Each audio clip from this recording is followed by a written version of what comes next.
राजस्थान की राजनीति में उथल पुथल थमने का नाम नहीं ले रही है। कांग्रेस के कई दिग्गज नेता बीजेपी में शामिल हो गए हैं। इसमें सबसे चर्चित नाम है ज्योति मिर्धा का। किसान नेता रहे पूर्व केंद्रीय मंत्री नाथूराम मिर्धा की पोती है। ज्योति मिर्धा पूर्व सांसद भी रह चुकी है। 3 साल पहले बीजेपी का नागौर सांसद हनुमान बेनीवाल की पार्टी आरएलपी से गठबंधन टूटने के बाद से ही बीजेपी मिर्धा परिवार को अपने पाले में लाने का प्रयास कर रही थी और बीजेपी इसमें सफल भी रही।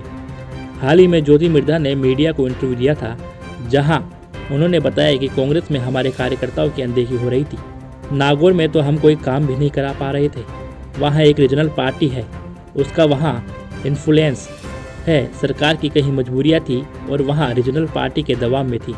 उनके काम हो रहे थे, जबकि वहीं हमारे विरोधी थे। बस सबसे बड़ा तो यही कारण रहा है। आगे ज्योति मिर्धा ने बताया कि बीजेपी ने अपने लेवल पर कहीं सर्वे करवाए थे और सभी सर्वे में मेरे लिए फीडबैक मिले थे। इसके बाद बीजेपी की टॉप लीडरशिप ने मुझे बुलवाया और हमारे बीच कहीं लेवल की बातचीत हुई।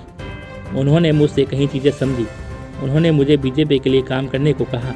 मैंने कहा काम करने का मौका मिलेगा तो बिल्कुल करेंगे। इसमें लोकल लीडरशिप नहीं, पूरी तरह से टॉप लीडरशिप थी। बीजेपी भी ज्योति मिर्धा को पार्टी में शामिल करके नागौर में अपने लिए गेम चेंजर मान रही है। बीजेपी की माने तो मिर्धा का पार्टी में होना इसलिए भी अहम है क्योंकि 2013 में जो नागौर में 9 एमएलए सीट जीतने वाली बीजेपी को गत चुनाव में 10 में से महज 2 ही सीटें मिली थी। बीजेपी भी मिर्धा परिवार की लिगेसी से जाट वोट बैंक को साधने की कोशिश करेगी। लोकसभा चुनाव में इस बार नागौर की सीट किसके पाले में जाएगी, ये तो आने वाला समय ही बताएगा, क्योंकि नागौर से तीनों ही पार्टियां बीजेपी, कांग्रेस और आरएलपी मजबूत पार्टी है।